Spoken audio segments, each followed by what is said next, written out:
Bismillahirrahmanirrahim. Assalamualaikum warahmatullahi wabarakatuh. Alhamdulillah wassalatu wassalamu ala Rasulillah. Puji syukur kita panjatkan kehadirat Allah Subhanahu wa taala serta salam dan salawat kita tetap curahkan kepada baginda dan besar Muhammad sallallahu alaihi wasallam. Perkenalkan, nama saya Muhammad Muhyiddin Mahmud dari program studi Pasca Sarjana Pendidikan Agama Islam. Pada kesempatan kali ini saya akan mencoba menjelaskan sedikit tentang pengertian dan fungsi media. Bisa kita lihat di sini. Pertama itu adalah sejarah media sosial. Dikutip dari laman online Maryville Edu. Awal mula terciptanya media sosial sendiri terjadi pada 24 Mei 1844. Media sosial awalnya adalah serangkaian titik dan garis elektronik yang diketik pada mesin telegraf. Pada waktu itu juga Samuel Morse mengirimkan pesan telegraf untuk kali pertama kepada publik. Agar komunikasi digital bersamaan dengan asal-usul internet modern, pengertian media sosial saat ini dipelopori oleh munculnya Advanced Research Project Agency Network atau ARPANET yang dilakukan pada tahun 1969. Jaringan digital ini diciptakan oleh Departemen Pertahanan Amerika Serikat untuk menghubungkan para ilmuwan dari 4 universitas untuk saling berbagi perangkat lunak, perangkat keras, dan data lain. Kemudian pada tahun 1987, National Science Foundation meluncurkan jaringan digital nasional yang lebih kuat dengan nama NSF-Net. Setelah berjalan selama 1 dekade, tepatnya pada tahun 1997, National Science Foundation meluncurkan platform media sosial pertamanya kepada publik. Namun menurut The History of Social Networking, situs digital trends, tumbuh dan kembangnya internet pada sekitar tahun 1980 hingga 1990 berpotensi untuk memperkenalkan layanan komunikasi online, misalnya seperti CompuServe, Serve America Online, dan Prodigy. Layanan komunikasi ini berhasil menyediakan kepada pengguna untuk berinteraksi melalui email, pesan papan buletin, hingga online real time. Hal tersebut menjadi salah satu pendorong lahirnya dan jaringan media sosial paling awal, yakni Six Degrees yang meluncur pada tahun 1990. Six Degrees sendiri merupakan sebuah platform media sosial pertama yang bisa membuat pengguna saling terhubung dengan kontak nyata. Misal seperti membuat profil di dalam database. Setelah kemunculan media sosial Six Degrees dan ternyata hanya berumur pendek, pada tahun 2001 dunia teknologi komunikasi kembali membuat inovasi dengan menghadirkan sebuah media sosial baru yang bernama Friendster. Berbeda dengan nasib saudara tuanya, Friendster berhasil menarik jutaan pengguna dengan hanya melakukan pendaftaran alat email dan jaringan online dasar.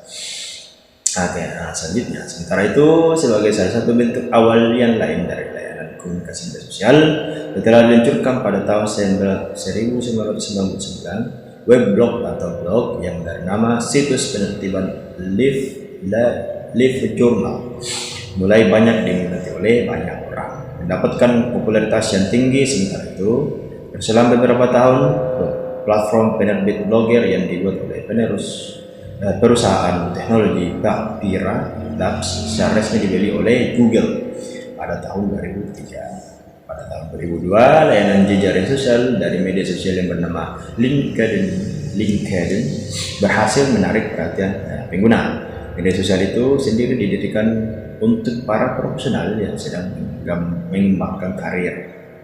Setelah hampir 2 dekade, LinkedIn telah bertumbuh dan berkembang menjadi salah satu media sosial ternama di dunia. Lebih dari 675 juta pengguna di seluruh dunia. LinkedIn saat ini tetap menjadi situs media sosial untuk seseorang yang ingin mencari kerja maupun pihak perusahaan yang sedang mencari sumber daya manusia. Masih di media sosial, layanan sosial jaringan MySpace berhasil meluncur pada tahun 2003 dan berhasil menjadi salah satu situs web yang paling banyak dikunjungi di planet ini.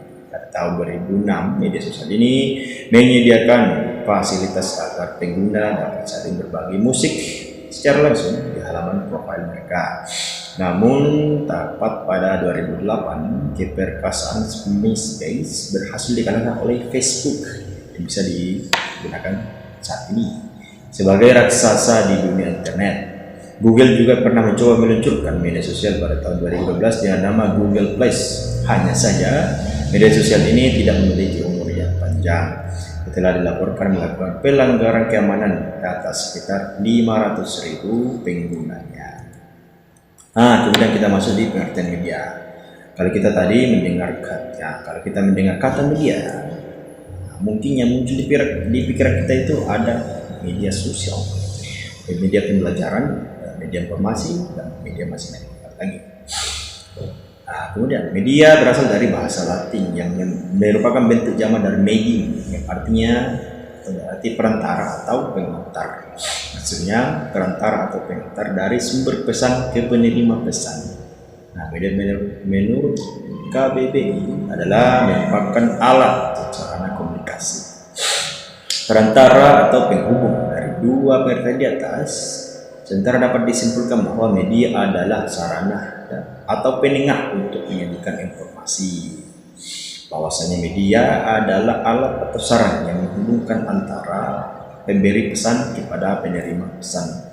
Media sendiri banyak digunakan dalam berbagai lini kehidupan manusia. Misalnya dalam kegiatan pembelajaran, media biasanya digunakan untuk memudahkan komunikator atau pemilik pesan menyampaikan pesan kepada penerima sehingga pesan yang disampaikan dapat diterima dengan baik. Media menurut para ahli. Yang pertama bisa dilihat Leslie J. Bridge. Beliau mengungkapkan media adalah alat yang secara fisik digunakan untuk menyampaikan isi suatu materi. Media bisa berupa video, gambar, buku, televisi, dan sebagainya. Kemudian ada Santoso S. Hanijaya. Beliau mengungkapkan media adalah segala bentuk perantara yang digunakan seseorang untuk menyampaikan suatu pesan kepada penerimanya. Kemudian ada Arif S. Sardiman mengatakan bahwa media adalah segala perangkat fisik yang dapat menyampaikan pesan dan merangsang siswa untuk belajar. Yang keempat adalah Ahmad Rohani. Beliau mengungkapkan media adalah segala sesuatu yang dapat ditangkap dan difungsikan oleh indera manusia sebagai perantara, sarana, atau alat untuk proses komunikasi. Yang terakhir adalah ada Syaiful Bahri Jamar mengungkapkan bahwa media adalah alat yang dapat digunakan sebagai saluran pesan untuk mencapai tujuan.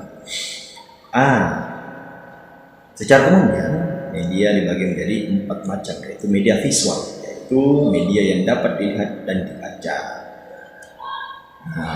Contohnya yaitu gambar, foto, grafik, diagram, buku, teks, majalah, koran, dan sebagainya. Kemudian ada media audio, yaitu media yang didengar, contoh suara, musik, lagu, dan lain sebagainya. Kemudian ada media audio visual, yaitu merupakan komunikasi antara media audio dan visual. Media ini mengandalkan indera penglihatan dan indera pendengaran secara bersamaan. Video, film, visi. Kemudian terakhir adalah multimedia, yaitu media audiovisual namun jauh lebih lengkap karena menyatukan berbagai format media. Misalnya sekarang adalah internet. Jenis-jenis macam media audio. Pertama, jenis media yang melibatkan indera pendengaran yang memanipulasi kemampuan suara. Pesan yang dapat ditransmisikan dalam media audio adalah pesan verbal, bahasa atau kata-kata yang diucapkan, dan pesan non-verbal, musik, vokalisasi, suara. Media visual pertama. Yang kedua, adalah salah satu jenis media yang melibatkan indera penglihatan dari beberapa media visual, yaitu media visual verbal, media yang berisi pesan verbal atau pesan kebahasaan dalam bentuk tulisan, misalnya seperti buku, majalah, koran, dan sebagainya. Media visual grafis, media yang berisi pesan non verbal, mana pesan tersebut berupa simbol atau elemen grafik, misalnya sketsa, foto, gambar, diagram, dan peta, dan lainnya. Media visual non cetak seperti diorama, miniatur, mock-up, model, dan spesimen. Yang ketiga adalah media audiovisual. Media audiovisual merupakan salah satu jenis media yang melibatkan indera pendengaran dan indera penglihatan secara bersamaan dalam suatu proses. Yang dikirimkan dalam jenis media ini bersifat verbal dan non verbal, misalnya seperti film, drama, dokumenter, musikal, dan lain sebagainya. Fungsi umum media seperti yang telah disebutkan pada penjelasan sebelumnya, bahwa istilah kata media ini dapat digunakan dalam berbagai bidang seperti informasi, media pembelajaran, dan lain sebagainya. Secara umum, media memiliki fungsi yang sama, antaranya sebagai berikut. Yang pertama adalah sebagai sarana informasi bagi masyarakat tentunya, membantu mengatasi keterbatasan ruang, waktu, dan daya indera. Sebagai sarana untuk mengungkapkan pendapat, gagasan, dan ide kepada publik. Sebagai sarana untuk mencapai hiburan, relaksasi, dan gangguan ketegangan sosial. Sebagai sarana sosialisasi pendidikan bagi masyarakat luas dan bagi peserta didik pada khususnya. Sebagai sarana melaksanakan pengawasan atau kendali bagi masyarakat. Setelah mengetahui dan memahami mengenai definisi tentang media sosial secara umum dan berdasarkan para ahli, pada bagi kamu tentang media sosial sebagai salah satu platform digital yang paling banyak digunakan saat ini. Media sosial berhasil menghubungkan hampir setiap orang yang memiliki akses internet. Fungsi media sosial ternyata tidak hanya sebatas saja, ada banyak sekali fungsi lain yang bisa kamu dapatkan dari media sosial. Beberapa fungsi media sosial yang dapat dirangkum dalam media.com adalah komunikasi, branding, tempat usaha, marketing. Dari penjelasan atas dapat disimpulkan bahwa kalau kita mendengar kata media, yang muncul adalah kira-kira mungkin media sosial, media pembelajaran, media informasi, dan masih banyak yang lain. Ini mungkin kesimpulan dari penjelasan saya. Ya, mungkin seperti itu yang bisa saya sampaikan pada kesempatan kali ini. Mudah-mudahan ada manfaat untuk kita semua. Mohon maaf kalau ada kesalahan dalam pembuatan video ini atau penjelasan yang saya sampaikan tadi. Saya akhiri. Assalamualaikum warahmatullahi wabarakatuh.